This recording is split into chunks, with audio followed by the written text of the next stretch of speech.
Tangela M, the judge for Division 10. This is the city of Chamblee, Georgia versus the city of Brookhaven, civil action number 2003, CB 7808-10.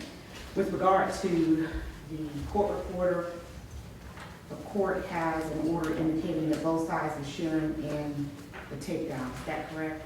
Yes, sir. Yes, sir.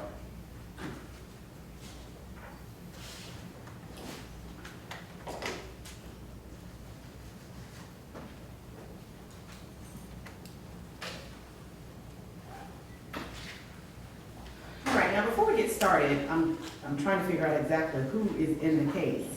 I have a motion to intervene. That motion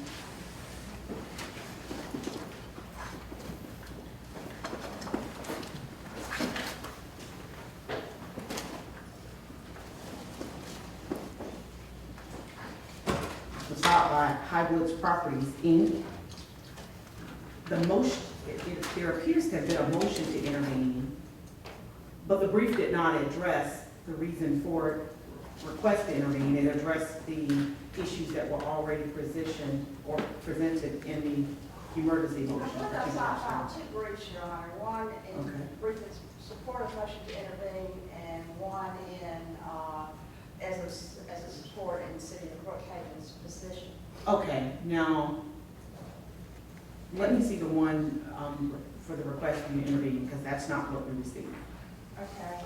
What we have is a brief that dealt with the issues that were addressed by City Chairman, City of Brookhaven.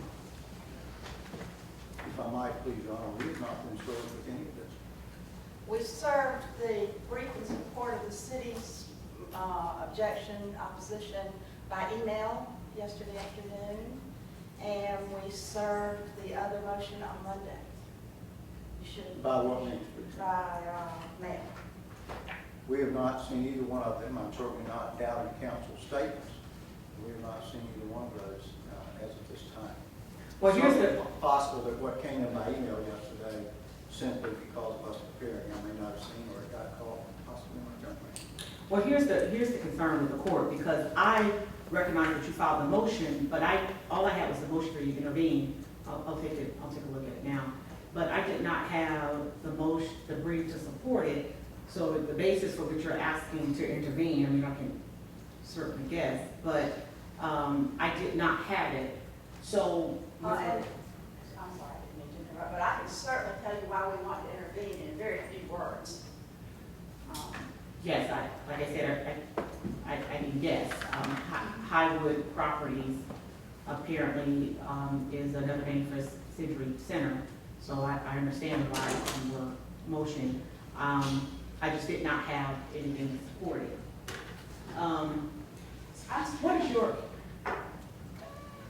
What is your position with regard to, are you prepared to hear their motion to intervene? Well, in as much as this is the first I've learned of it, and again, I'm not questioning counsel, I'm really not, except I don't want to delay the matter, and I think it needs to be heard today. If the court wants to hear from them, that's within the court prerogative, but they are not a party to this action. The parties in this action are pure and simple Chamblee and Brookhaven. They may be an interested party, but they are not a party to it. If they are permitted to argue whatever time limits the court sets on us, I would ask you to deduct from Brookhaven's time. Okay. Your Honor, we have someone who's seeking to intervene on their own right. I don't know of any basis that would be deducted out of my time. Mm-hmm. I understand the request, but I don't know why that would be appropriate. Okay, so here's the concern that I have, because I'm assuming that you obviously had some knowledge that there was this motion to intervene, but that the city of Chamblee was not, so that means that the city of Chamblee did not have notice. So how we're going to proceed if they were not aware that there was a motion to intervene that the court was going to entertain today? But by the same token, I recognize that we already have a TRO, and so basically what the court would be consider today would be whether to have an interlocutory injunction or not, which of course would affect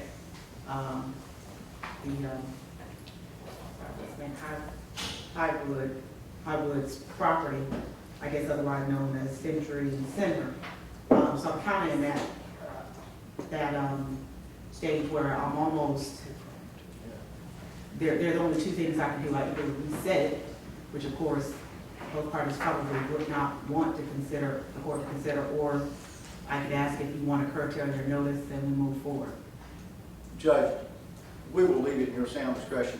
We will not object if the court wants to hear from them and thinks that they should be heard from. We are prepared to proceed with whatever is presented today. Okay, so then with that being said, I am going to go ahead and let them be heard with regard to why they wish to intervene, and then the court will make the decision with regard to that. Otherwise, I don't want to put you in a position where you're not prepared to move forward.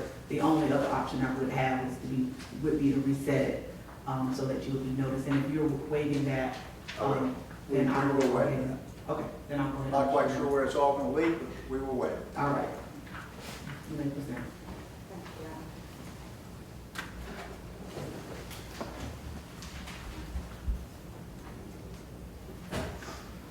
you. Your Honor, my motion to intervene is very simple. Century Center, which is what we're calling the Highwoods property because it's called the Century Center Office Park, made an application under the 100% method to become annexed into the city of Brookhaven. That was their application that was enjoined. The court, not you, but another judge issued a temporary restraining order that prohibited Brookhaven from hearing Century Center's application. Century Center has a right under OCGA 363621 to petition the government. Basically, this temporary restraining order has disenfranchised Century Center in taking their right to petition the government away. And they also have the right to seek 100% annexation. Now, Mr. McClendon is going to argue the merits of the injunction, but I think it's very important for Century Center to be allowed to be in the case for a number of reasons. Number one is that we would like to be able to be copied on any kind of pleadings. We don't get any kind of notice unless we're a party. The second thing is that, Century Center, it's their right to be in the city of Brookhaven under the law. And what we don't want to happen is not be in the case and have Chamblee and Brookhaven somehow or another cut a deal that also impinges on that right. So we can't be totally protected unless we're in the case. That way, if there are any negotiations or settlements or anything like that, we get to have our say-so. And I think that is very important. It's a constitutional right, and it is protected under the First Amendment. And so I think we are allowed not just permissive intervention, but also intervention as a right. Okay. And would you like to obviously be heard with regard to her motion? Briefly, Your Honor. All right. She touched upon the merits. They would only have a right to be in the city of Brookhaven if the law gave them that right at that time. They waited too late.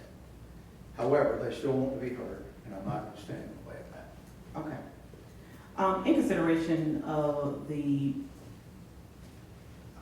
motion that was presented, and the fact that I do believe that the decisions that the court made would weigh on Highwood's property, I am going to grant the motion to intervene.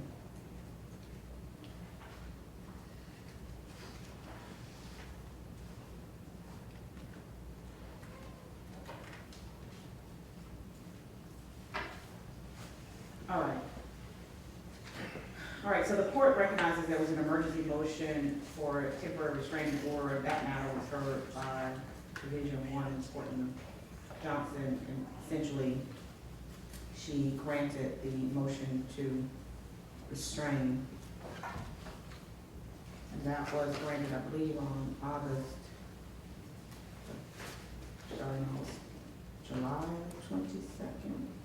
Yes, ma'am. So that was July 22nd, so essentially that would lapse in 30 days, so we're looking at about the 21st of August that restraining order would lapse.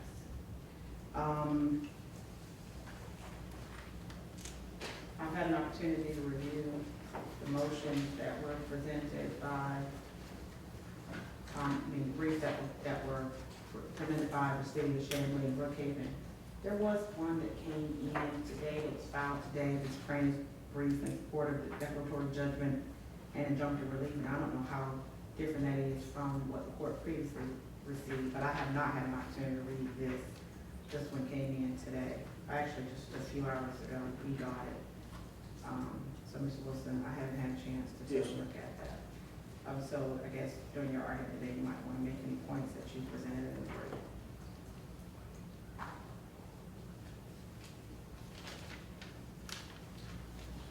And I likewise had an opportunity to review the allegations in the complaint. So I think I'm up to date on all the documents that were presented other than the motion that you just gave to the court and brief that was just sent in by Mr. Wilson.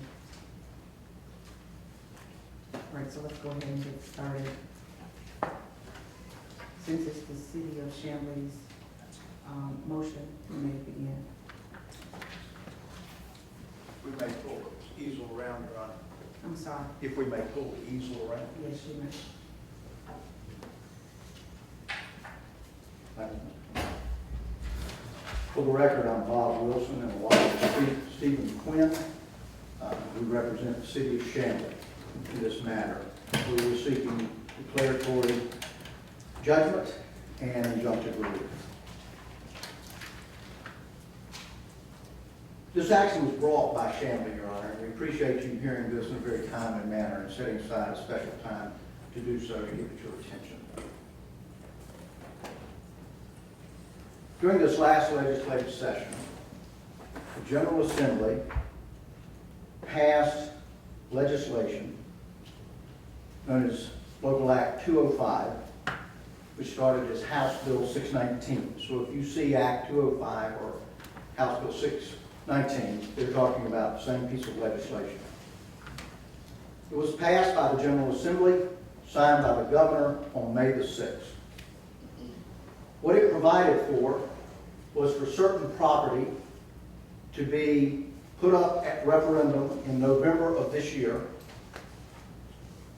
for people within that area to vote as to whether or not to be annexed into the city of Chamblee, effective December 30th of this year.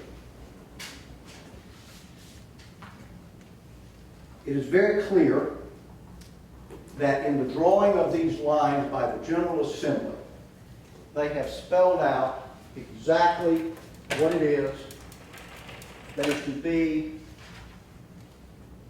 voted on in the referendum. And when one looks at the act, it starts here at the city limits line of Chamblee, the southern portion of Chamblee, and it runs down Claremont Road all the way to 85, north of 85, and ultimately back into Chamblee. This is Doraville here, Your Honor, to the right as you look at it, the east of Chamblee. The newly created city of Brookhaven, which came online last year, is to the west and south of Chamblee. The dark green area is the area we are speaking about, the referendum. And the point here at the southernmost end of the referendum area is where Century Center, approximately 100 acres of land, is located. This is not the first time that Brookhaven has sought to try to get hold of Century Center. In the 2012 legislative session, the General Assembly passed legislation that allowed for referendum for the creation, possibly, of Brookhaven, which passed. But during the study commissions from the General Assembly looking at potential Brookhaven city limits, it excluded intentionally the area that is Century Center today, because they found it to be more in alignment with Chamblee and the east Dresden Civic Association property area that was moving in the direction of seeking annexation to the city of Chamblee. It has been noted that any time annexation takes place or a new city is created, there has to be some cores, a core or multiple cores, of commerce and commercial areas in order to sustain the life of that city. It's been noted by Mike Jacobs, one of the 5 sponsors of this legislation, that Century Center is the economic core for this proposed annexation. That if Century Center were not included, you could not collect enough taxes on the approximately 12,000 residents in that area to provide the services that have to be provided because you have to have some commercial area. And so they included Century Center.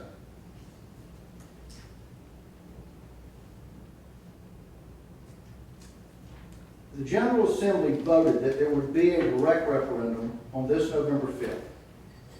And it would include this entire area that they spell out in the legislation. Now, one of the things that Brookhaven argues is that the statute is really not in existence yet. It doesn't become effective until the vote of the citizens in the referendum on November 5th. That's just simply not fully correct. That is, to be honest, misleading to the court. This is a law. Act 205 was enacted by the General Assembly, signed by the governor, and contains a lot of different things. Right off the bat, it says that an act creating a new charter for the city of Chamblee, and the charter that had been approved with amendments back in 1935, and the city's older than that, is amended, not shall be amended, is amended by annexing the existing corporate limits of the city limits of Chamblee to that city limits, the following described territory, which they set out in the act from here down to 285, 85, up 85, and then across here back to the city. And they instruct, by very precise language, the superintendent of elections of this county to have an election. They tell the superintendent they shall call and conduct an election as provided in this section. The superintendent shall conduct that election on that first Tuesday after the first Monday in November, which is November 5th. They shall call it to conduct that election as provided for in this general law. As provided for by general law. The election superintendent shall cause the date and the purpose of the election to be published as provided for by law. And the ballot shall have written and printed on it the following. Shall the act be approved with annexes, which annexes certain land, that certain land having been described in here, into the city, yes or no? And it's interesting that if an act does not pass by referendum, it shall be automatically repealed on the first day of January. Now, if their argument that this law is not in effect and therefore they have free clearance to do as they please under the 100% alternative method rule, then why does the superintendent election even have to have an election? How is this binding on her? Why is it that a law that doesn't exist has to be repealed even if it fails by the voters? And it doesn't fail and get repealed, doesn't get repealed on the date that it fails. It gets repealed on the first day of next year. This is a law. And if you read case law, it's very clear that the General Assembly has the authority, without delegating any of its legislative authority, to provide for referendums that overlook their shoulder by making sure the will of the people is what it turns out to be. In other words, we'll pass a law subject to referendum. It's a law. But they're going to tell you this is not a law, and it's not in effect, and therefore they have free say. Then that doesn't explain all the language of what shall be done, what has to be done, what will be done, and the fact that failure will repeal it, but not upon failure immediately, not until the first of the year. Why are we repealing something that doesn't exist? So I think that argument is a red herring. Clearly, on July 1st, the owners of property, Highwoods, made an application to Brookhaven to be admitted into the city under the 100% alternative rule alternative method that we'll talk about in a minute. But by that time, this law had already been signed off on May the 6th by Governor Deal, making it effective at that time. Without any question, the General Assembly has encumbered this land by their actions until this referendum is done. Judge Johnson saw very clearly that this matter needed to be stopped until it could be thoroughly looked at, and made it very clear that it was a heck of a lot easier for Brookhaven to move the date that it's going to vote than it is to move property from one city to another. In order to understand where Chamblee is coming from, it is imperative to understand annexation powers in the state of Georgia. For 178 years, from the founding of this state, at the time of the founding of this nation, until 1954, 178 years later, the exclusive method for creating cities and allowing and creating annexation rested entirely with the General Assembly of Georgia. Counties, such as where we live here in DeKalb, are constitutional entities. Cities are creatures of the legislature. There is no such thing as a constitutional city, i.e. meaning it's created by the Constitution of Georgia. Cities are created by the General Assembly, by their legislative authority. Back in 1953, and then again in 69, there were two cases. And in the brief that we submitted to you today, this will be pointed out and the court has an opportunity to read it. The case of Phillips versus Atlanta, Georgia Supreme Court, 210, page 72, 1953, and Jameson versus Atlanta, Georgia Supreme Court, 225, page 51, 1969. Can you get those sites to me again? Yes, ma'am.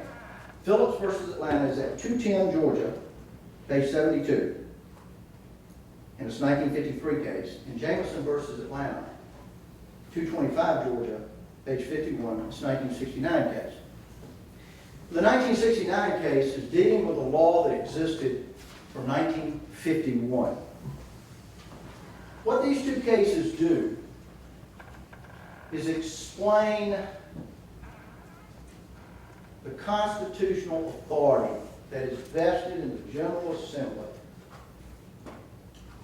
for all legislative matters. And they clear up a case from back ultimately in 1919 to make it very clear that annexation is legislative action. And the Constitution gives all legislative authority to the General Assembly. The General Assembly is what creates the cities, and up until 1954, it's the only one that had any authority to annex land into a city or de-annex land out of the city. And those two cases ultimately deal with the fact that some things that the General Assembly was trying to do wasn't lawful, because they were delegating authority about some things, particularly annexation. They had no authority to delegate because the Constitution didn't give them the authority to delegate any of their legislative authority. And so things that the General Assembly had done, for example, passed a home rule law. And we hear about home rule a lot. Home rule today is going to be different than home rule was then, because home rule then was based upon what the General Assembly enacted as a law, which in part delegated some of their legislative responsibilities. The Supreme Court said, can't do that. That's what comes out of these cases. You can't do that. You have no constitutional authority, General Assembly, to delegate your constitutional mandated legislative authority. If you want to do that, it's got to happen another way. And after this Phillips case in 1953, the General Assembly proposed an amendment to the Constitution of Georgia. And at that time, we were operating under a Constitution from 1945. And that amendment went to the people of this state, and they approved it. And what it did was create constitutionally now, not a law, but constitutionally, it provided that the General Assembly could now create a law that would allow them to delegate some of their legislative responsibilities. The General Assembly did not do that for 8 more years. It was not until 1962, which really means it was 184 years, that only the General Assembly could annex properties in cities. But in 1962, they passed the first alternative method under the Home Rule Constitutional Amendment from 1954. Now they had some authority to delegate some of their legislative authority. And what they created was the 100% alternative method. Alternative to what? Alternative to the General Assembly annexing. And in 1966, they created yet the second method called 60-60, which deals with 60% of the property owners and 60% of the registered voters. And yet years later, they created the resolution and referendum exception, alternative methods. Those are the only three that exist. They're the only three that exist. So as of 1954, the General Assembly got, by constitutional amendment, the authority for the first time to consider delegating and legally doing so some of their legislative authority. And in 1962, they did it for that first time with the 100% method, the very method that Howoods and Brookhaven are operating under here today. Now, the law recognizes these as alternative methods, not only the 100% one, but the 60-60 rule and the resolution referendum rule.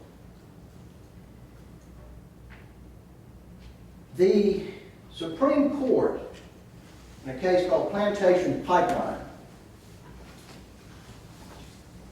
versus the city of Bremen in 1970, took a look at the 1962 law. And let me add that in one of those earlier cases, the one I mentioned that was in 1969, long after this 1951 law that we're looking at had been on the books, but 15 years after the 54 constitutional amendment had been passed, the Supreme Court said that 51 law was unconstitutional when it was written because the General Assembly did not have that authority before 1954. And no later constitutional amendment can bootstrap it and make it constitutional now. If you want to do this, go do it the right way, which is what the General Assembly did in 62. But by 1970, in the Plantation Pipeline Company case versus the city of Bremen, the 62 law is now being challenged, whether or not it's constitutional. Well, the Supreme Court said, yeah, it's constitutional. And here's what they said. The General Assembly is authorized to delegate its legislative power of municipal annexation to municipalities under the 1954 amendment to the Constitution. That was the Home Rule Constitutional Amendment. They went on to make it very clear, and this is key, that the city of Brookhaven and Howoods is not going to want court to really pay attention to, but it is right here from the Supreme Court. The Supreme Court told us, we note that the 1954 Constitutional Amendment does not grant legislative powers to the municipalities directly and independently. You read that again. The Supreme Court tells us that the 1954 Constitutional Amendment did not grant to the cities directly to have the independence to be able to just annex on their own. In other words, they don't have that power constitutionally. They go on to say, the legislative power of the General Assembly is in no way impaired by the 54 Amendment, but that the only way the cities get it is by the delegation of that legislative power to the municipalities. In other words, that constitutional amendment addressed the General Assembly and the General Assembly alone. You, General Assembly, based on this constitutional amendment, may, under some circumstances, grant legislative authority, i.e. delegate some of your authority to the cities to annex. This constitutional amendment does not give it to them. If you choose not to give it to them, they don't get it. You can do it now. You couldn't do it before. But if you choose not to do it, cities can't come in here and just start doing things because of this amendment unless you delegate that authority to them. But, the Supreme Court says, the legislative power of the General Assembly in no way is impaired by that 1954 constitutional amendment. And the municipalities can receive and retain only such legislative power of the General Assembly as that body determines from time to time they should exercise. So what they did in 1962, which was affirmed by the Supreme Court in 1970, is the General Assembly said, I tell you what we're going to do. We're going to create an alternative method for annexation called the 100% method. And keep in mind, since 1954, when that amendment came in, they've only created 3 alternative methods. But the Supreme Court said that constitutional amendment didn't in any way take away any of the authority of the General Assembly. And it only gives the cities what the General Assembly gives them, and no more. They also pointed out the very purpose of the 1962 Act, i.e. the 100% alternative method, was to delegate limited power of annexation to the municipalities. They said it is limited by the terms of the delegation itself and by the rule that its exercise must be lawful. That case is significant because the cities would have you believe, and it's important to understand, that they are on the same footing as the General Assembly, and they are not. And they never have been. Cities are the children of the General Assembly, and they are created by them, and they may be wiped out by them. They can do, the General Assembly can, whatever they want to do regarding annexation, but cities can only do regarding annexation what the General Assembly now, because of the 54 Amendment, gives them authorization to do, and no more, and it must be lawful. Thus, the General Assembly acts by constitutional authority, the cities act by legislative authority. Those two things are different, and this court knows that there's a difference in statutes and Constitution. Constitution is always paramount. Now, as we move into this, and we take that look at plantation pipeline, we have to recognize that the code calls this method and all 3 of these methods alternative methods. And it calls them alternative methods because they're alternative to what the General Assembly has the authority to do. And they only get it if the General Assembly gives it to them. And they've done it so sparingly. Now, in looking at this, the General Assembly, the Brookhaven's actions here clearly would frustrate the efforts of what the General Assembly has set out to do. And frankly, in 1997, the General Assembly passed the Services Delivery Act. Services Delivery Act was designed by the General Assembly to try to cut out fussing and fighting between cities and counties, whether they are where it had long been in existence, or whether they were creating a new city, or whether they were annexing to the city some property that they wanted to come out of the county, such that you wouldn't have duplication of services and extra taxes on citizens, and to try to cut down on confusion. Because cities and counties, and I know it's hard for the court to believe, will engage in hanky-panky and battle each other. The General Assembly also passed that year another statute. And this statute is crucial to this case. And frankly, it is my honest opinion, with all due respect to my learned colleagues, that the city of Brookhaven is asking this court to violate the law. In 1997, the General Assembly passed 3610.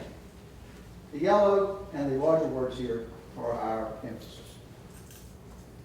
It is the express intent of the General Assembly enacting the provisions of this chapter to provide for alternative methods for annexation. Let's stop right there. The General Assembly is telling us that in enacting this chapter that deals with alternative methods, the three we talked about, that it's their express intent in regards to enacting them, what? Methods of annexation or de-annexation, and an areas into or from the corporate limits of a municipality. This is their express intent. Except as otherwise expressly provided in this chapter.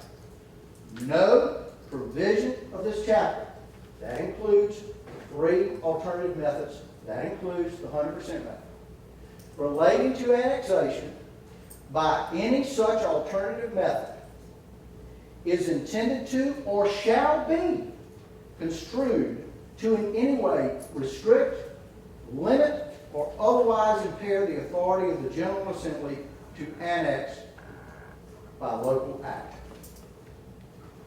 205 is a local act to annex the property that I showed you into Chamblee. The General Assembly made it very clear that these alternative methods that they have farmed out to the cities and granted them the limited power to use cannot in any way be used to restrict, limit, or otherwise impair the authority of the General Assembly to annex by local act. On May the 6th of this year, the governor signed into law 205. What Brookhaven is doing now is seeking to restrict, limit, and otherwise impair the authority of the General Assembly. They are seeking right now in this courtroom to convince you that they have the authority to amend that act of the General Assembly by saying, well, the General Assembly did say these are the boundaries, but we're going to take this out. They do not have that authority. The General Assembly has the ultimate authority historically and presently on annexations. And if Brookhaven gets to do what they're talking about doing, they get to amend this act by taking out property and putting it into Brookhaven. So what are we going to do then? Have an election in November that this isn't included even though the act says it's included? So when the people vote, and they vote for this to come in, what happens then? They do not have that authority. This was referred to by the Supreme Court in Higdon versus the city of Sonoma. Another little nasty fight between a city and a county, because it involves Coweta County. The only reason Higdon was at it, he was the director of community affairs for the state. The Supreme Court again said, in this case, which is at 273 Georgia 83, decided in the year 2000, municipalities can receive or retain only such legislative power of the General Assembly as that body determines from time to time they should exercise. They have restated what previously has been stated by the Supreme Court. But they note on the third page of their opinion, fourth page of their opinion, they note that municipalities get to exercise the privilege of annexation granted by the legislature. Clearly a secondary role to the General Assembly. The Supreme Court pointed out in Higdon that municipalities can receive and retain only such legislative power of the General Assembly as that body determines from time to time they should exercise. They reiterate that, and then they turn. Higdon is 273, Your Honor, Georgia, page 83, year 2000. They then get into looking at legislative intent. And this code section that we've looked at is labeled in the code as legislative intent. The General Assembly passed a law for the sole purpose of expressing their intent, exactly as they said in the first words. It is the express intent of the General Assembly. And they point out in this case, in the Hickman case, we're guided by the legislative statements of intent. In 36:3610, the General Assembly explained the governmental interest further by another code section that was in question. And they go on and cite this section. How no provision of this chapter relating to annexation or the annexation of any such alternate method is intended to or shall be construed in any way to restrict, limit, or otherwise impair the authority of the General Assembly to annex or de-annex by local act. They say it is clear that the statutes under consideration concern annexation procedures over which the General Assembly retains power. Now,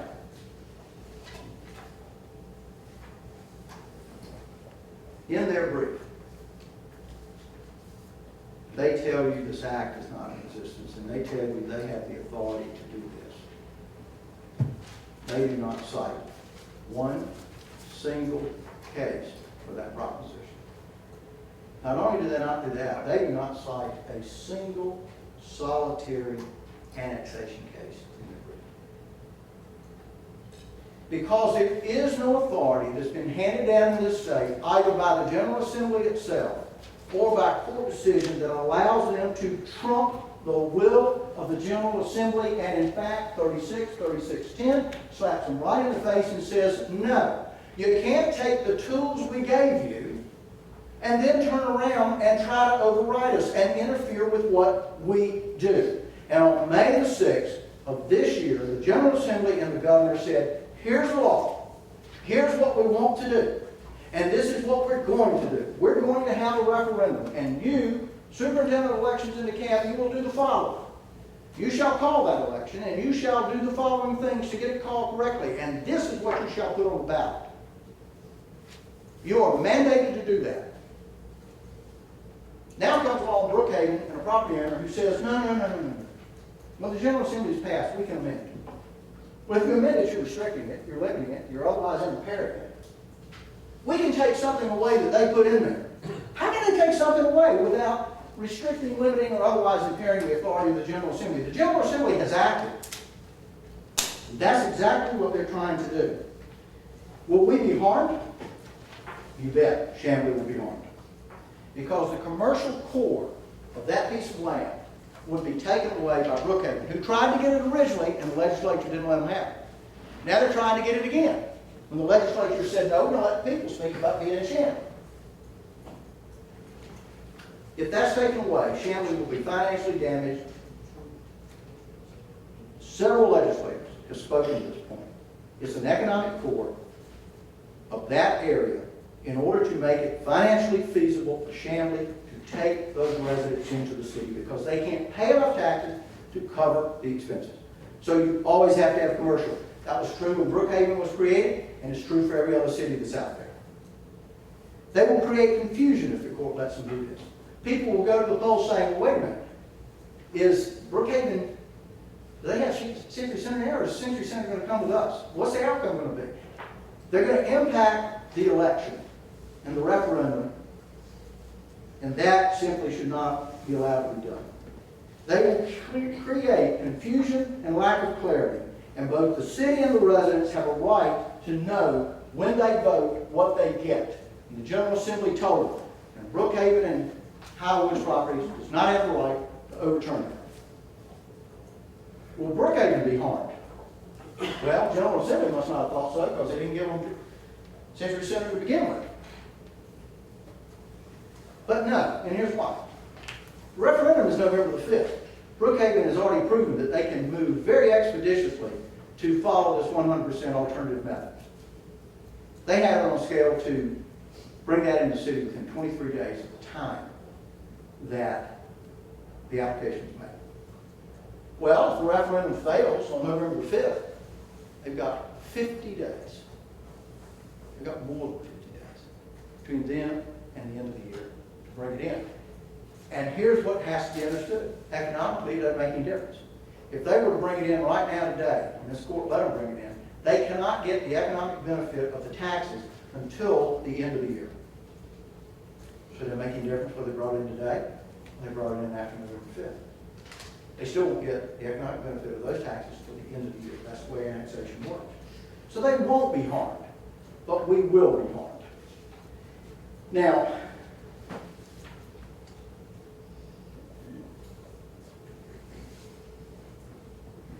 what they're asking you to do is to help them overrule the Act of the General Assembly Act 205 and to amend it and to alter it. Now, laws that delegate authority under Kemp versus City of Claxton, which is 173 Georgia 176, a 1998 case, must, according to the Supreme Court, be strictly construed. They are trying to wiggle it into something it's not. Brookhaven is arguing that they are on an equal plane, if not a superior plane, to the General Assembly. They are arguing that the General Assembly gave them a tool, and this tool is the 100% method. And that even though the General Assembly voted to do this on May the 6th and signed it into law that day, that doesn't matter. If they can beat the clock and they can go in and take property, that they get to alter what is in that act. That act clearly spells out what the property lines will be for this annexation. They can alter. And they're treating themselves as on par with the General Assembly, but that because they're not in session, we can beat them by jumping out in front of them. Let's go back to where we were in the beginning.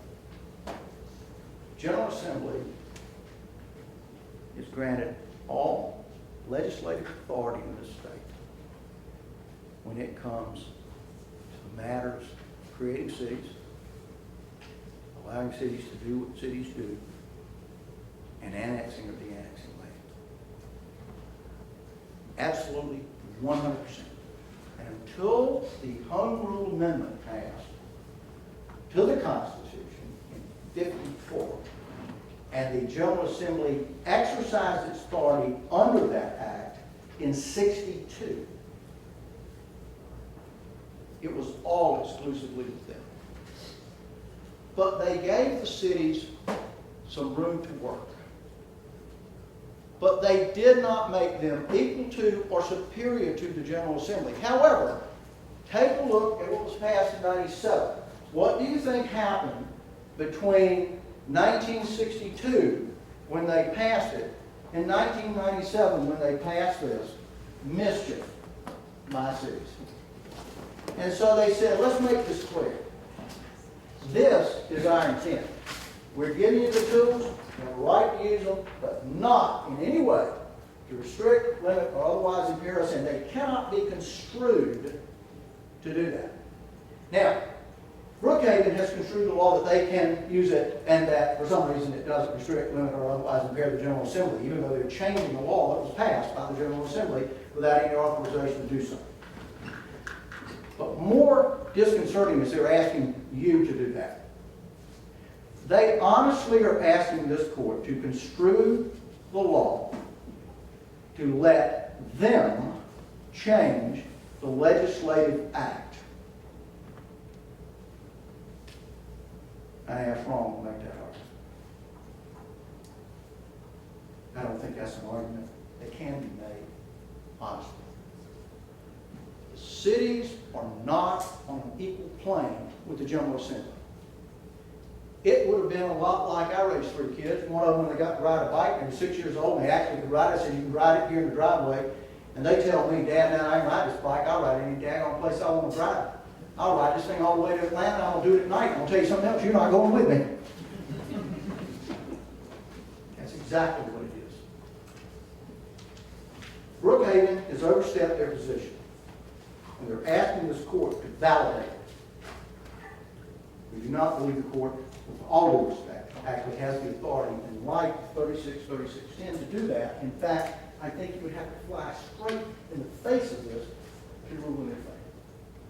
Because we are restricting we are limiting, and more particularly, we are impairing the authority of the General Assembly. They have exercised that authority, and it must be carried out. It is the law of this state. It became the law of this state on May the 6th. And they can't change that. There's another situation where the General Assembly, and I want to conclude with this. If you look at Fulton County, the only unincorporated land that remains today in Fulton County is in South Fulton County. You look all across this country, especially up in the Northeast, where you have large, older cities. Your suburbs are generally consumed by being municipalities, not unincorporated county areas.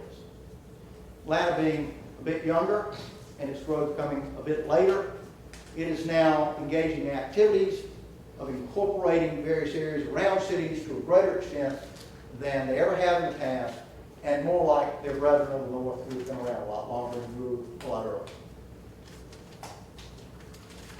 There was a group of citizens called Citizens for South Fulton. Those citizens were moving in the direction of seeking to incorporate the remaining unincorporated land in South Fulton County back in 2006 and 2007. The General Assembly made a decision.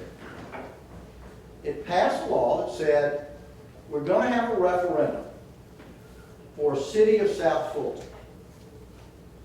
But they made it very clear in that law that any other cities that already existed that wanted, basically, to annex any unincorporated properties could do so by saying that what would be incorporated was what was not yet incorporated at the time of the referendum in the law. It ended up in front of Jackson Bedford. Jackson Bedford basically saw all this law and said, but the General Assembly put a provision in there that allowed these other cities to make one last effort before a referendum on this vote took place. The General Assembly knows how to do it, and they did it in that case.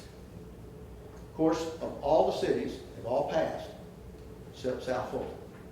It failed ingloriously. 85% of the voters voted against incorporating.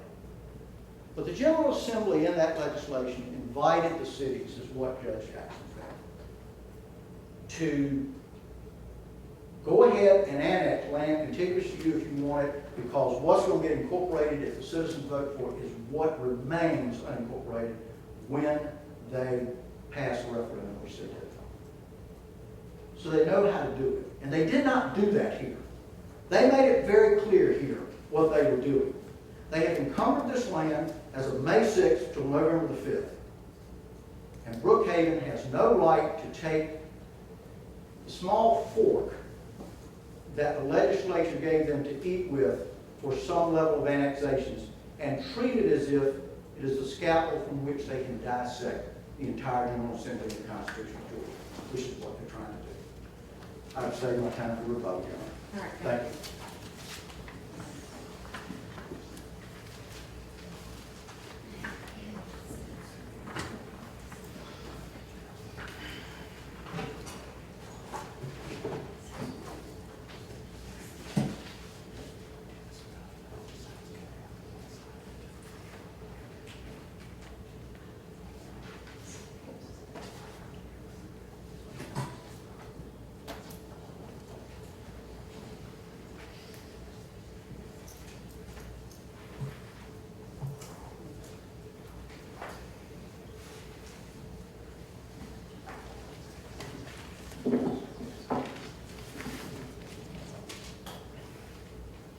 Your Honor, my name is Cecil McLendon, and I'm with the firm of Riley McLendon. I'm here on behalf of the city of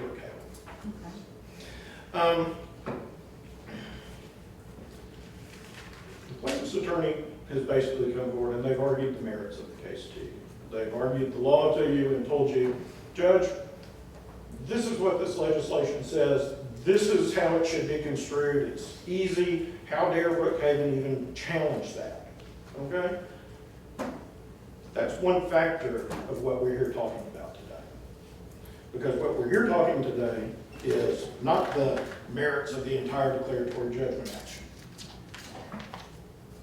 This is a complicated area of the law. And I'm going to tell you that I agree with most of what plaintiff's counsel has said, but the problem is the plain meaning of the statute that was passed doesn't support his arguments. And what I'm going to say is this is going to be a very simple case, actually. What the court's going to be asked to do in the declaratory judgment is take two laws. One is the general annexation, 100% annexation law, figure out where we are on that. Take the local law, which is the Local Act 205, and harmonize it. And that'll be what the court ultimately does in the declaratory judgment, is compare these two laws and say, this is what this means. Now, plaintiff's counsel is going to tell you, that's simple, Judge, all you got to do is look to this. Look to 3610, and it's over. But that's not actually the case, because what you really have to look to behind 3610 is look to the intent of the legislation that was passed, and read what it says. In the plain meaning of this legislation does not take away the rights, and he keeps saying Brookhaven's doing this. The structure here, judges, it's an application by a citizen. When a property owner files one of these applications, the city is in a mandatory position. There are steps they take. There's a process they go through. And at the end of that process, they consider whether to accept that application or not. This is a right that's being asserted by a property owner, not the action of Brookhaven, like the plaintiff suggests. But all that aside, that is a very complex argument. And I'm going to address it in a minute as in its appropriate place, which is the third prong of what we're considering today, which is it appropriate to issue an interlocutory injunction in this case? And that's one section. The likelihood of success on merits, and we'll talk about that in a second.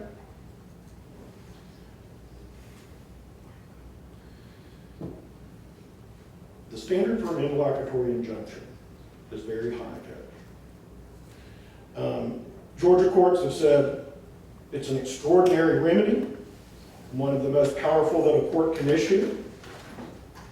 The Supreme Court of Georgia has said no other power is more delicate, which requires greater caution, deliberation, and sound discretion, or is more dangerous in a doubtful case than issuing an injunction.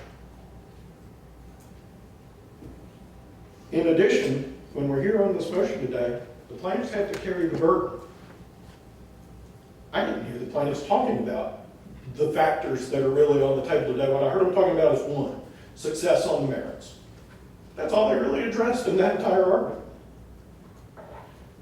But I'm going to address all the factors, because when you look at the totality of these factors, it is inappropriate, it would not be appropriate to issue this injunction at this time. There's another methodology here for this dispute to be resolved without having to go to the extraordinary measure of restraining a legislative act on behalf of Brookhaven, which is just the consideration of an application filed by a citizen, a property owner.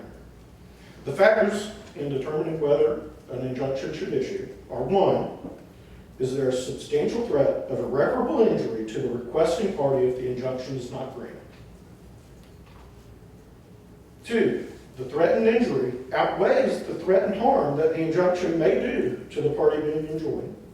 Number three, there's a substantial likelihood that the moving party will prevail on the merits of the claim.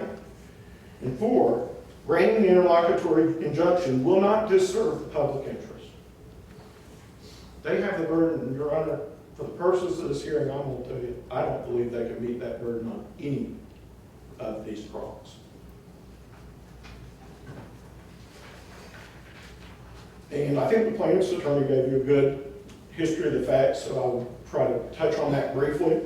On July 1st, the property owners of Century Center applied to the city of Brookhaven an annexation application under the 100% annexation rule. What that basically says, if you're adjacent to a municipality and all of the owners file the application, you can apply. At that time, when the city receives it, they have mandatory acts to go through and consider it. They go through and they consider the application, they prepare for it, and then there's a hearing on that application. They can decide, A, that they don't want to annex it, or B, that they do want to annex it. That was what was enjoined. Just us being able to say, we do or we don't. as required by all the laws here, Brookhaven went through the application process. And on July 22nd, as the meeting was set, advertised meeting was set to consider this application, the plaintiffs filed for a declaratory judgment and received a temporary restraining order, which did not allow us to have the vote to even preserve that right to show whether they were willing or not to annex this property. And then you have, the basis of their TRO was because of the passage of Local Act 205, which sets forth the referendum area and allows for a referendum that will be held in early November. Because of that, they said, this annexation method has been preempted. This general law has been preempted. It's no longer valid, as I think the plaintiff's attorney said. This area is encumbered.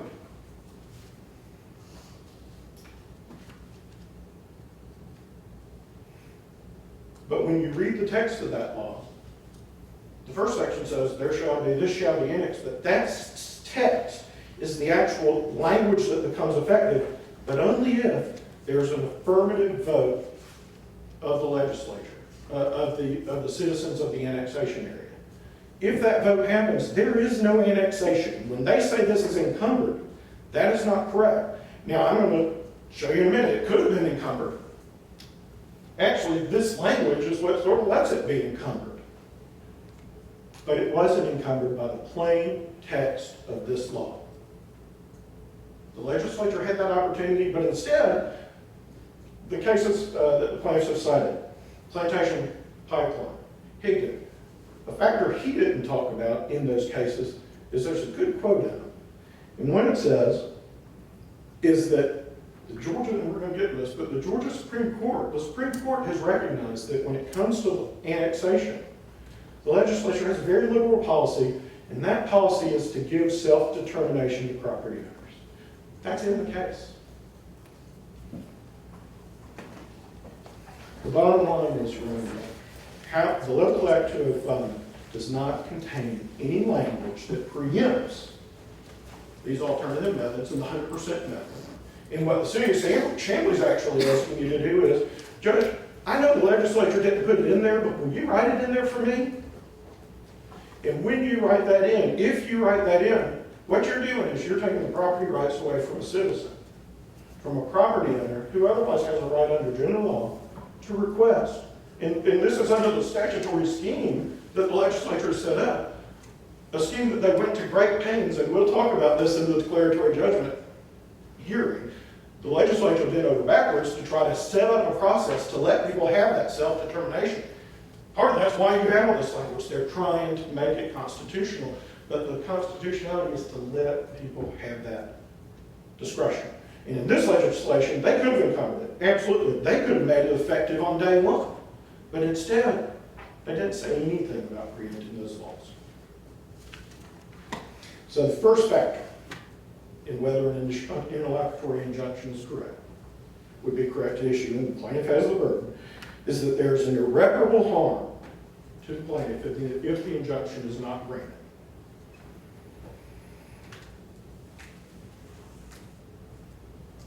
Based on this text of Local Act 205, the only right they have is a right to a referendum. There is no right to an annexation. This, as a matter of fact, the repealer, it just says this entire legislation is wiped out if that referendum does not pass. That's a contingent right they have, Judge. It's just as likely that's not going to pass, and then there is no controversy here. As a matter of fact, the previous year, there was a similar referendum that did not pass. I think that's a lot of why the legislature would give them another shot at it, but they wouldn't necessarily encumber all the property. Just failed once. You can't base an injunction on a contingent and future right. In the case of Stansel versus Gwinnett County, which is talking about injunctions, it says, the issuance of an injunction is a rigorous remedy and cannot be based upon mere possibilities. The factual circumstances would not authorize this injunctive relief because it would be based upon circumstances, conditions, and events which may or may not occur in the future. That's exactly what we have here, Judge. If the referendum doesn't pass, it never becomes law. And I've been in, the city of Brookhaven has been enjoined from considering an application that was given by a citizen appropriately under the law.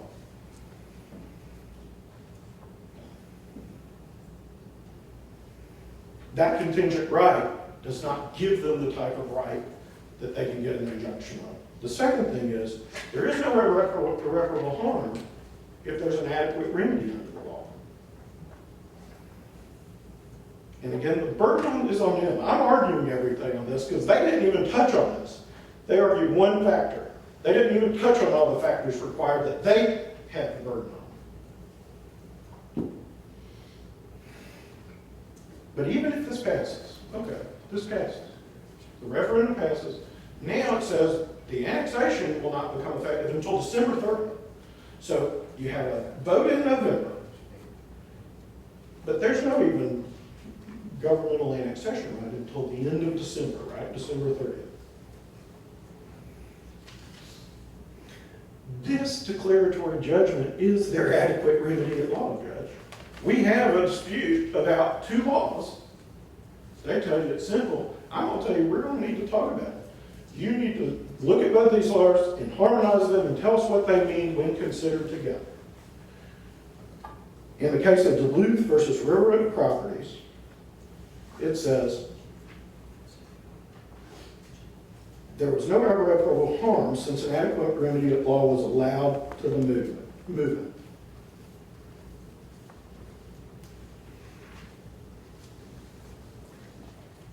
In this case, actually, if there's an adequate remedy at law, of course, it doesn't even click the trigger of equity jurisdiction if there's an adequate remedy at law. There's one issue, Judge. We got to argue, these two laws, what do they mean? I'm going to tell you. This could be briefed in 20 days by both sides. In 10 days, give us each 10 days for a rebuttal. We'd have 45 days before even the referendum to have an argument, which apparently, well, to have a discussion over the merits of the case. I'm sorry, back up a little bit. I'm just saying that there's an adequate remedy at law, Judge, because we have time to really brief this issue, argue it, and have a decision before you even reach the referendum if the court had the ability to do it. So there is an adequate remedy. It is this action. And if that remedy exists, it's inappropriate to enjoin us from being able to have that vote to determine whether they do or do not want to accept the citizen's application. But even during that time frame, wouldn't the court have to ask status quo to remain if you're saying that the court will have an opportunity to make a decision at a later date? Let's talk about two things. Okay. And that actually is the next factor. Okay. Because the next factor is the harm to the movement, is the harm to the person enjoined going to be more than the harm to the person moving or what they're complaining of? And Judge, what they're complaining of right here, they are not keeping us from, this injunction seeks to keep Brookhaven from even voting. They don't want them to be able to vote, which allows them to preserve their rights. You almost have to allow the vote to be able to say, well, they would have annexed it. See, by stopping the vote, they're trying to stop the whole thing. I said, well, if you didn't vote on it, we haven't even been able to preserve the right to say we would have annexed it if you decide that is the appropriate harmonization of these two laws, which I believe it is. And if we're not allowed to vote on it, I can't prove that that was an act we would have taken. If you determine, Mr. Clinton, you're right, that is the correct interpretation of the law. If I have not voted on that, at this time, I have not preserved that right, and suddenly I'm having to prove a negative later. So what I've said about maintaining the status quo, you'll note in our complaint, in our answering complaint, what we've asked is not only for a counterclaim on declaratory judgment, but a counterclaim of another TRO.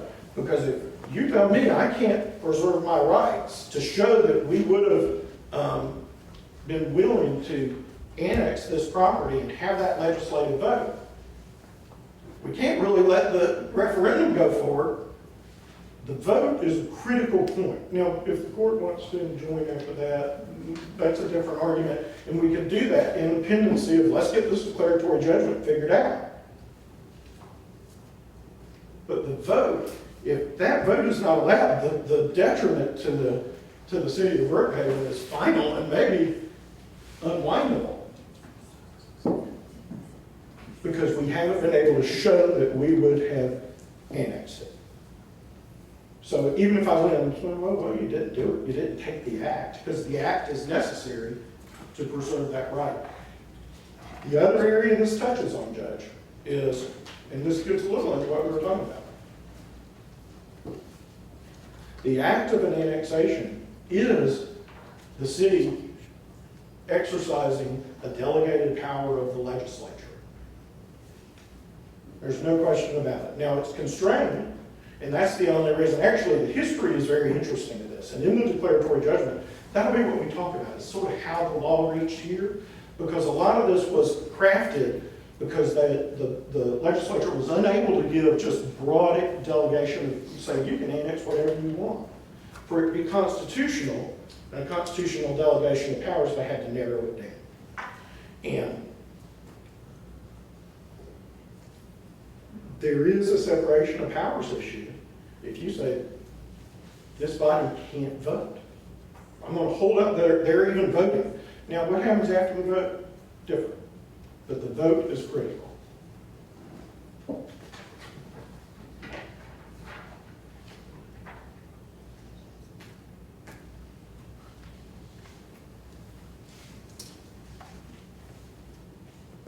So that's the harm that there is to the city of Brookhaven, is we're not able to document our rights. Even if you decide later it's done, if the referendum's already passed, I can't say we would have taken it, Judge, because there's nothing to point to show that. Chamblee, on the other hand, is saying,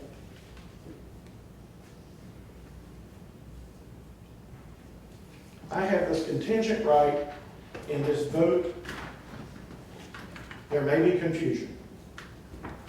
Well, the confusion can be solved through their just and adequate remedy, which is, let's hear the declaratory judgment. I'm prepared to brief it. We can argue it. We have time to get that solved. The vote really doesn't get rid of the confusion, because as long as this action is pending, there's still a case or controversy out there. So it's sort of a canard to say it's the vote that's the problem. Really, it's the issue that we've got to settle what these two laws mean that is the problem.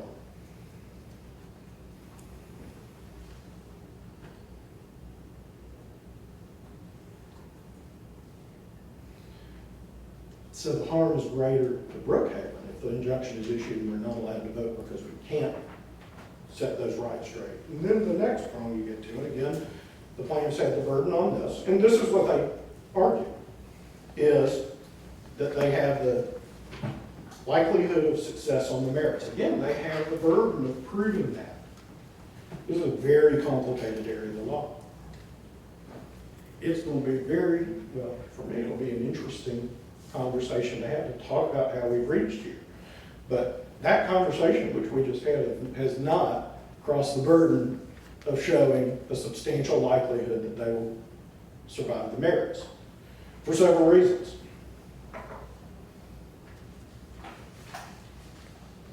As we said, the ultimate issue of this case is going to be looking at these two laws and let's figure out how do they harmonize together.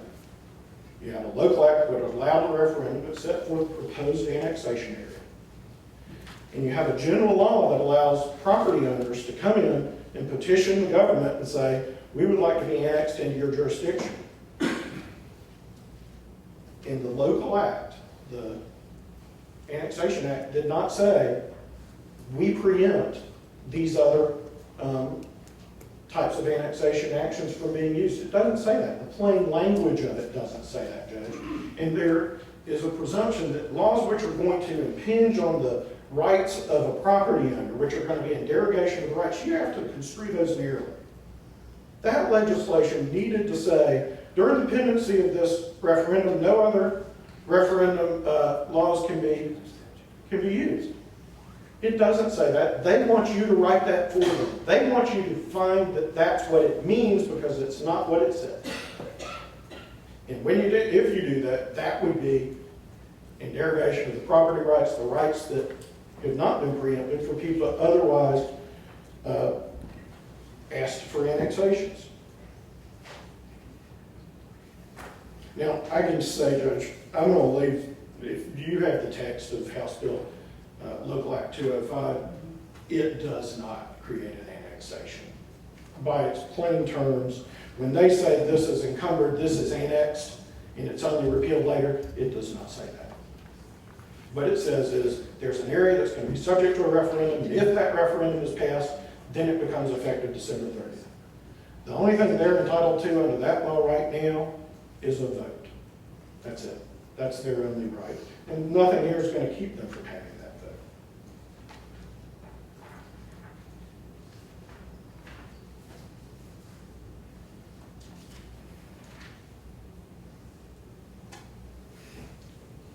And when the plaintiff points to 363610, says, Judge, this is a general preemption. I mean, that's what they're really saying. They're saying, Judge, if there's any local act out there, this is going to serve as a general preemption of anybody exercising any other annexation laws. But that's not the case. What this actually says is, no city will act contrary to our intent in our legislation. And that's going to be the whole issue of this case. I'm sorry, say that again. What this really is saying is, no municipality will take an action which is inconsistent with a local act which we have passed, right? That's going to be the whole issue of this case. What did that local act mean? And if the plain meaning of that local act did not preempt these other methodologies of annexation, then it doesn't violate this at all, because it was the legislative intent to allow those to continue.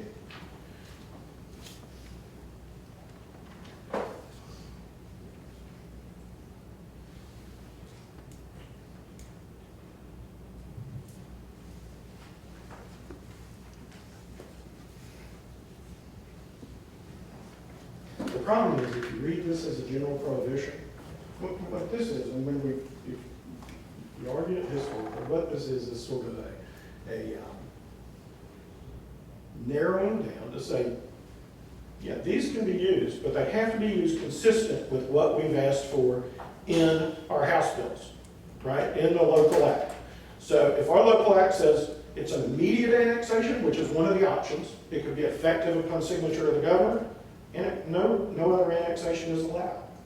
If the local act, which Chamblee wants you to find that this says, but it didn't, if the local act said, upon the passage of this act, this area shall be encumbered and no one shall utilize these powers in there, we wouldn't have an argument because of this language. But it doesn't say that. And there's a general law on the books that is not preempted unless you find that, well, it was inferentially preempted by this legislation, which is what they want. And that's going to be the whole issue of the case. But if this is found to be a general prohibition that says, if there's a local act, all of these methodologies of general law are void. You can't do them. There's another constitutional provision that comes to bear on this. And what it says is, laws of a general nature shall have uniform operation throughout the state, and no local or special law shall be enacted in any case for which a provision has been made by a general law. This is more of a saving provision. This says, no, I can carve out whatever I want as the legislature, however I want to say. Your annexation takes place, I can do it. But if we say, like the plaintiff appears to be arguing, this is a prohibition. Once a local act's passed, no more annexation. If that's what we do this, I think it becomes a local act that is preempting a general law. And it's going to violate that provision.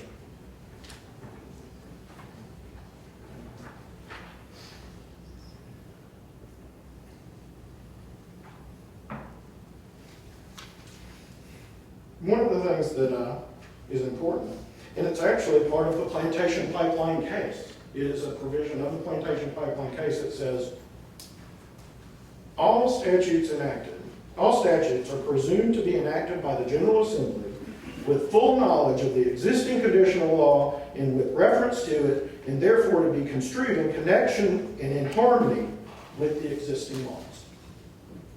That's a real fundamental concept of how you construe two laws together. But what that means is, when Local Act 205 was passed, the legislature, there's a presumption that they were aware that these general laws were out there. And you construe them so there's harmony, so they don't bump up into each other, based on the plain language of the statute. And what they're asking you is not only for them to bump up into each other, what they're saying is, this isn't harmony, Judge. These don't all coexist equally. It might not say it, but by gosh, this local act preempts those. Nobody can even use those now. That doesn't follow that concept at all. They want you to rewrite the bill for them, Judge.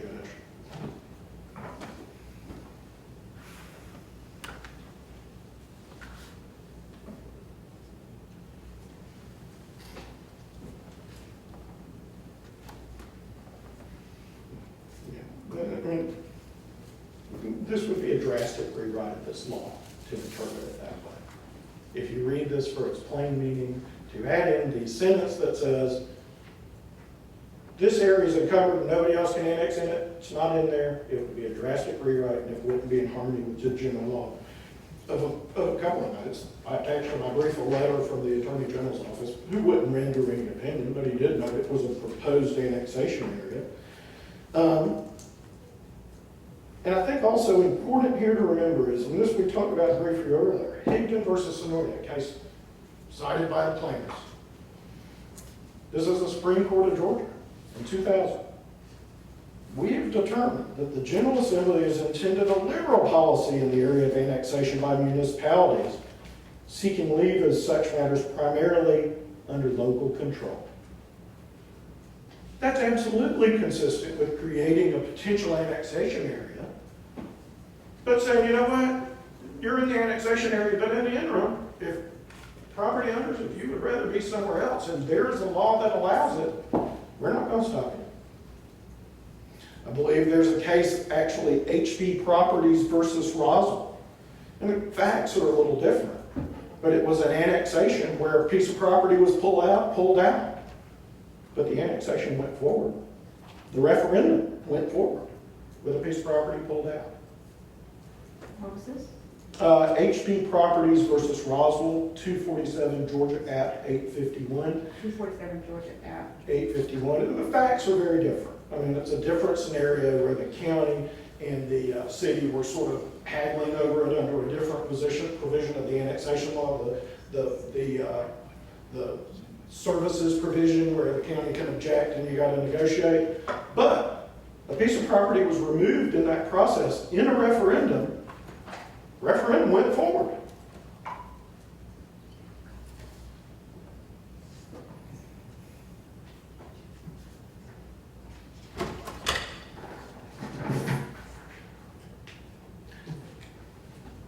Success on the merits is complicated, and it'll be a long, interesting brief, but certainly they have not met the burden today of showing you there will be success on the merits as they needed to do to authorize this injunction. The final factor, which the plaintiffs have the burden, is to show that it's in the public interest. It's in the best interest of the public that this injunction issue. So what I'd say right here is let's look at the people involved, the parties involved. The plaintiffs. He sat here and he was telling you, you have to strictly construe this law. These people can't get out of this annexation. They're in the annexation area. You need to construe it that way, Judge. The legislature won't let people out. Well, the case law said it's pretty liberal, actually, and there's a lot of self-determination the legislature has. So the plaintiffs want you to rewrite the law and add that sentence for it. It's incumbent. Let's look at Brookhaven. Brookhaven has received an application. They kept saying Brookhaven's doing. What Brookhaven's doing is doing what the law requires when they get an application, which is process it, go through all the appropriate steps, and then have a meeting on it and determining whether we want it or we don't. And that's where they stopped us, and that's what we really, you have to reserve those rights for this to maintain the status quo. Nothing can go forward. But I think most importantly, for the purpose of the public interest, is let's look at the property owners. It's the property owners who initiated this action, not the city of Brookhaven. The problem with the plaintiff's argument is what they're seeking to do is take the property owner's right to avail themselves of an available annexation process. They want to take that away from them. And Georgia law is well founded that if you're taking property rights away, that's strictly construed. Property rights are one of the most important things we have.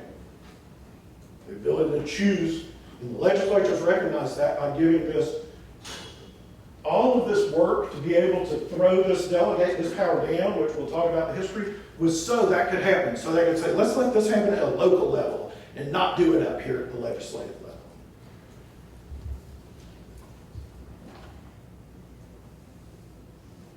This infringes on the rights of them. If it's interpreted to say they can't avail themselves of that law, Chamblee is asking you to rewrite the law from its plain meaning in detriment of a property owner who's trying to avail themselves of the law. I think the public policy says, and the Supreme Court would say, you defer to the property owner. If the plain language says doesn't say the property owner can't do it, then you don't come in and say, well, you know what? But I've read this thing and I think it's in there somewhere, so I'm writing it in for it.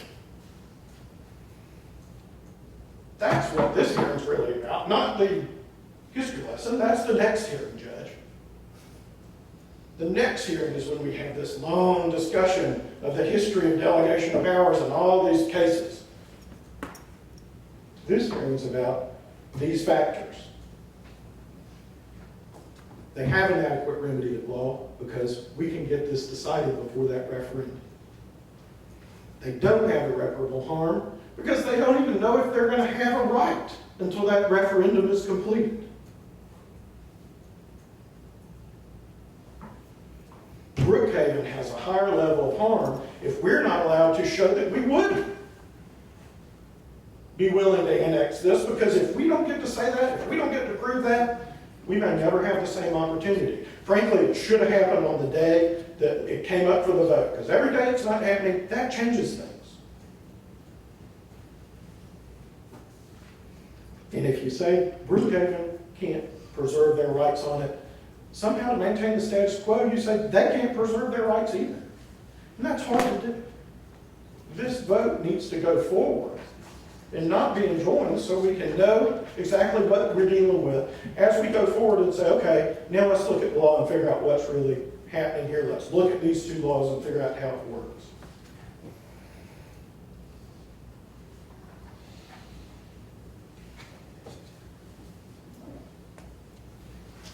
The burden is high. They've not met the burden. They didn't even argue the factors. They've not met their burden, and they're not entitled to an injunction. And they sat here the whole time telling you all the things Brookhaven were doing, but they didn't even come in and argue the law that was the subject of this meeting. All right, thank you very much.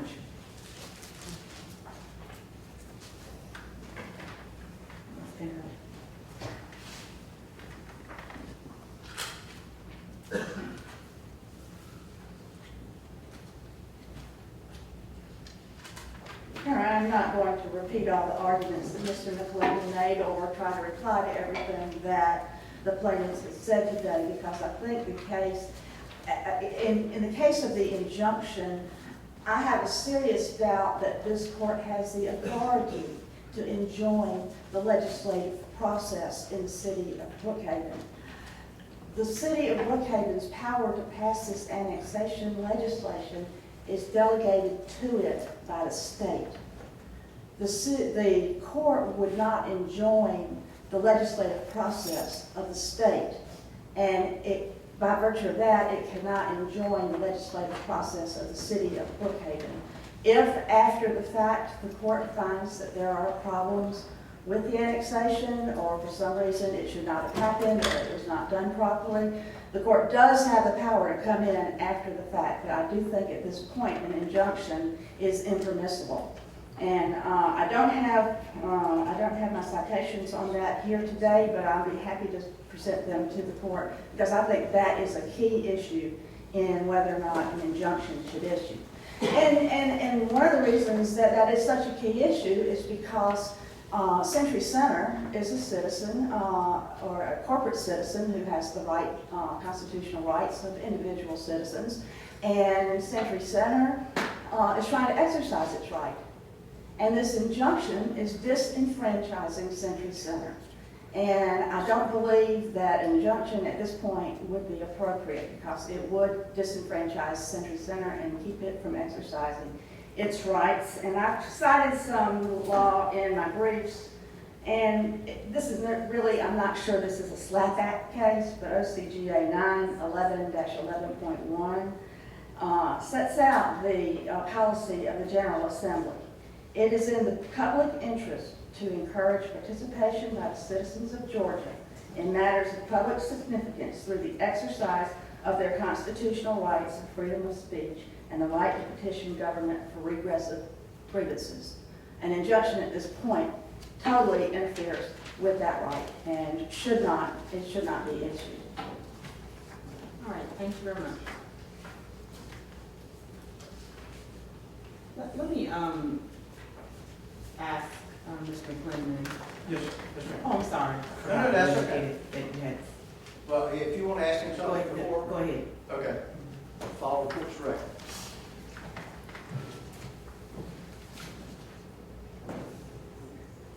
I sat here and listened, Your Honor, and what they're asking you to do is allow them to create confusion in the electoral process set up by the General Assembly. They said we didn't argue the points. Au contraire.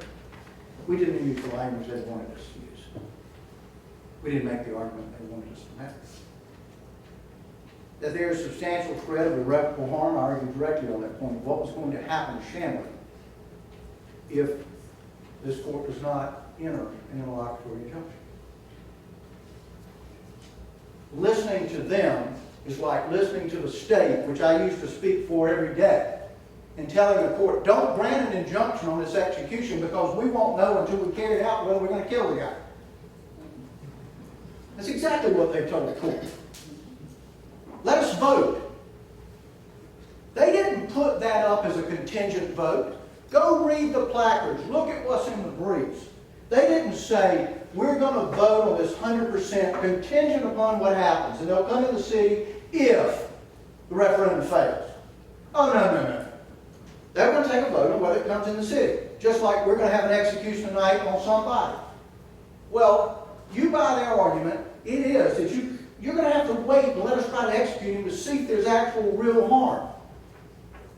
That's hogwash. How about the people who come in here and say, if you don't give me an injunction now, they will cut this 300-year live oak tree down. It will be gone. Oh, I'm sorry. We have to wait to see if there's real harm to see if the chainsaw will actually take it down.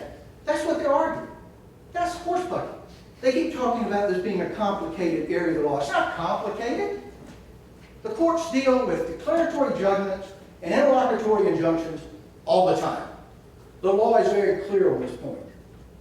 Will there be irreparable harm? You're darn right. If they take a vote, we don't know what it will be, but we know what it's likely to be.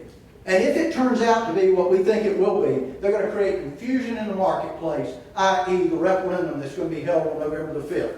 They're going to claim, oh, we got it first, and we're going to create a case for the future that we got it first. Now, they're wrong about something. They don't seem to have it right, and they've got it wrong in their brief. And the very points I'm arguing now are in my brief from pages 8 to 10 about meeting the requirements of the interlocutory injunction. But under Oglethorpe versus Boger, the Supreme Court told us that these limitations that are being put on these cities do not apply to the General Assembly themselves. They limit themselves when they choose to.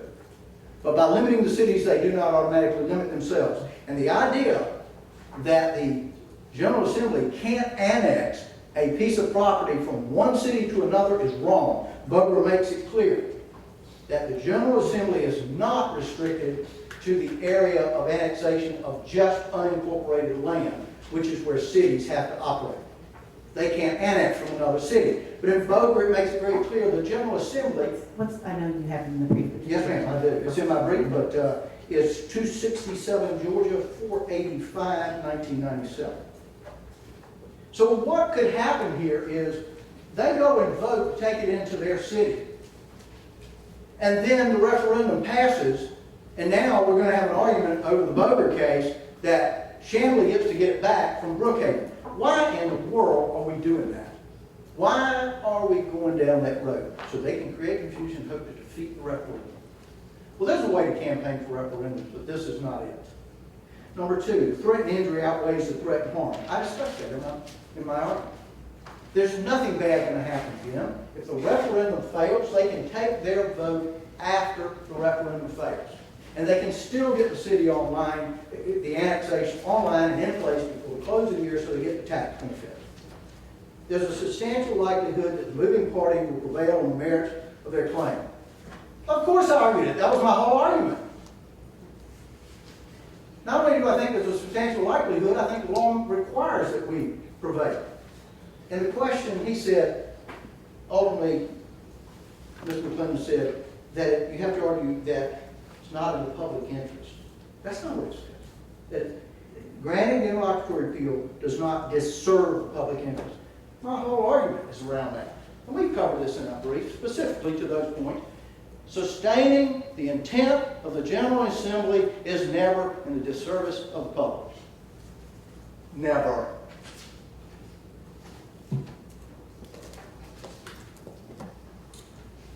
If you listen to them, and I say them both sides, both parties, they use the word constitutional for the rights of the owner of Century Center to petition to be in the city. Hogwash. Show me a case that you have a constitutional right to be in a city. You don't have a constitutional right to be in a city. The only reason they get to make that application is a statutory right that's granted for cities to consider annexations on 100%. That's the limit of that right. That is not a constitutional right. Plus, they want you to weigh the constitutional right of one, as they claim it, and disregard the rights of the 12,000. The rights of the 12,000 were created by legislative act. The rights of the individual and Howard's property was created by the legislature. But the General Assembly has trumped that in this instance.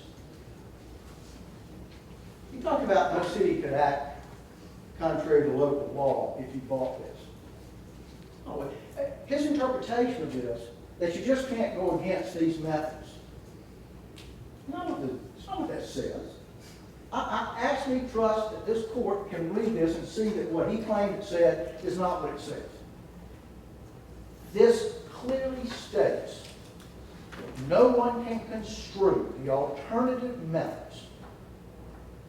It is not intended that they be, nor shall they be construed in any way to restrict, limit, or otherwise impair the authority of the General Assembly, which is all they argue. If this court agrees that Brookhaven cannot remove Century Center from this annexation process, then it stands naturally that injunctive relief would follow. And Century Center would then end up being part of the referendum, and they either come into Chamblee or they don't.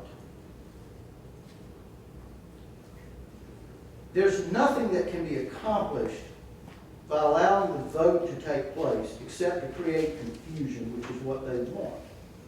Why would not taking the vote create any final kind of harm for Brookhaven? It wouldn't.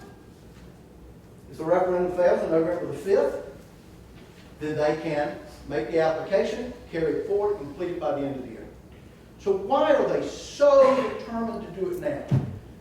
They want this court to give them room to take that act so they can claim they were first in time to add to their argument somewhere down the line at the Supreme Court of Georgia. Number two, they want to confuse the process that the General Assembly has set up so that the voters won't know what exactly the heck they're voting on, in spite of the clarity that's given to it by the legislature.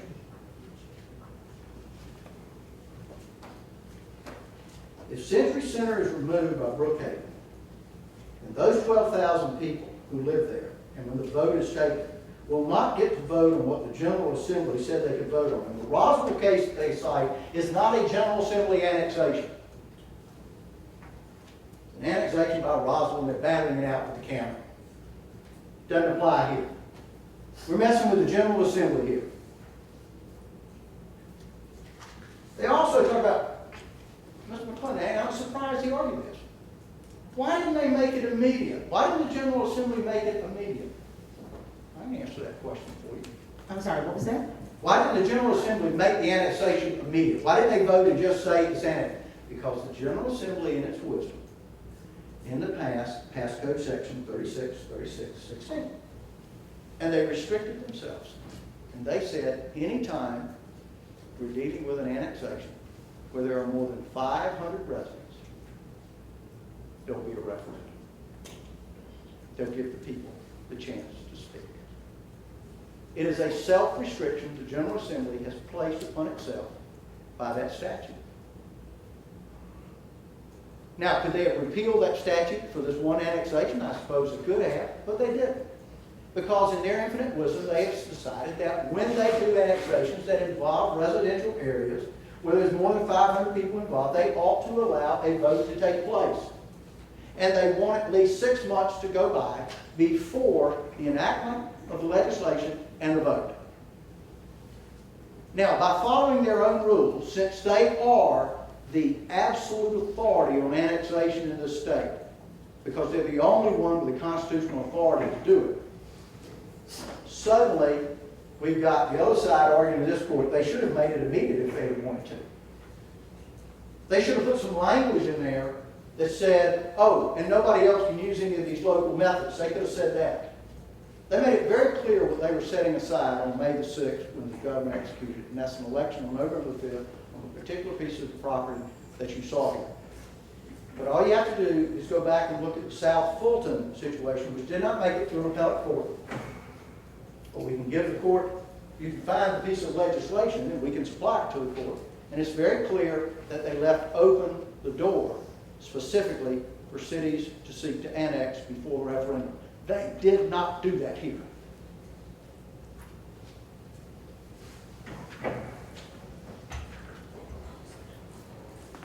They keep talking about carrying this case forward. I think it's within this court's province and this court's authority to treat this as a final hearing right here today.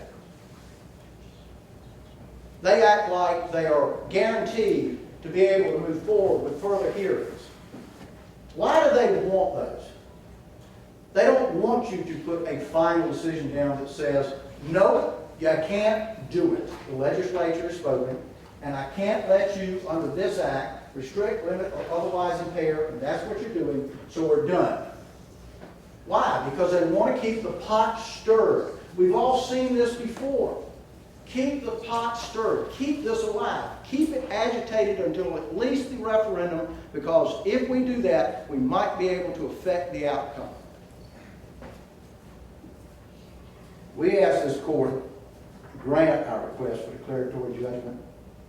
We ask this court to grant an interlocutory injunction. We have argued in our briefs, the one you have not had a chance to see, but I think you will see we argued all the points that needed to be argued for the purpose of interlocutory injunction. We believe the law is clear in this area, and we believe that for the side of Brookhaven, it's a matter of confusion. And there's that old law called Truman's Law. Not written in any books anywhere, but it sure is quoted a lot. If you do not have the law, and you do not have the facts, confuse them. And that's the law that's applied to the argument today. Thank you. Thank you very much.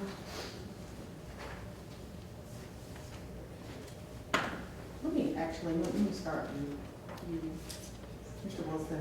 You indicated that the Century Center is the economic core of the annexation. Where did you get that information from? Quotes from members of the General Assembly, Your Honor. Public quotes. Okay.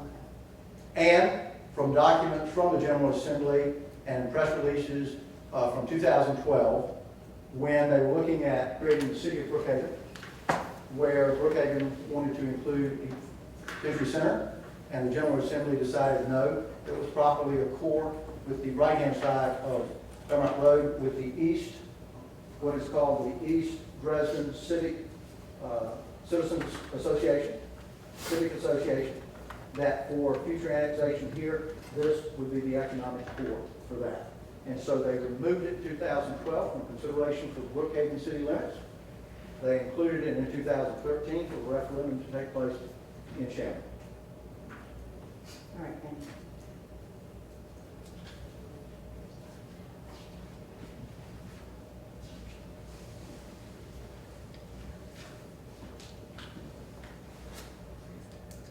Mr. McClendon, you indicated that you felt that the TRO presently prevents you from taking a vote, and you believe that the city of Brookhaven should be able to vote.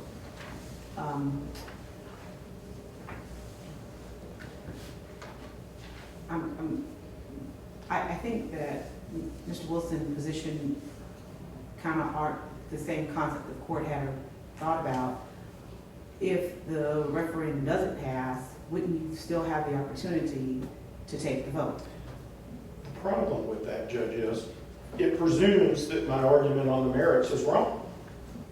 The plain meaning of this statute, I'm looking at the plain meaning of the statute. Most of these arguments are just based on, we first off presume that the defendant is wrong in interpreting the statute. Well, that's a question, Judge. And if, at the completion of that analysis, you determine, you know what, the plain meaning of this did not preempt these general laws of annexation. If I've not documented that, then I do have a huge problem. And if, we don't know what that vote is, but if the will is there today to say, it could be there in the future, we don't know that. And if I'm right in my interpretation of this law, that is irreparable harm that cannot be undone. The vote has to be done now. Now, what happens after that? Let's argue. I mean, that's the issue, is we need to harmonize these two statutes. Obviously, we have very different opinions about this. I think on its plain meaning, nothing preempted these laws. Okay, thank you. All right, well, I have a few days. I'm going to take it as advisement. Thank you very much. Thank you.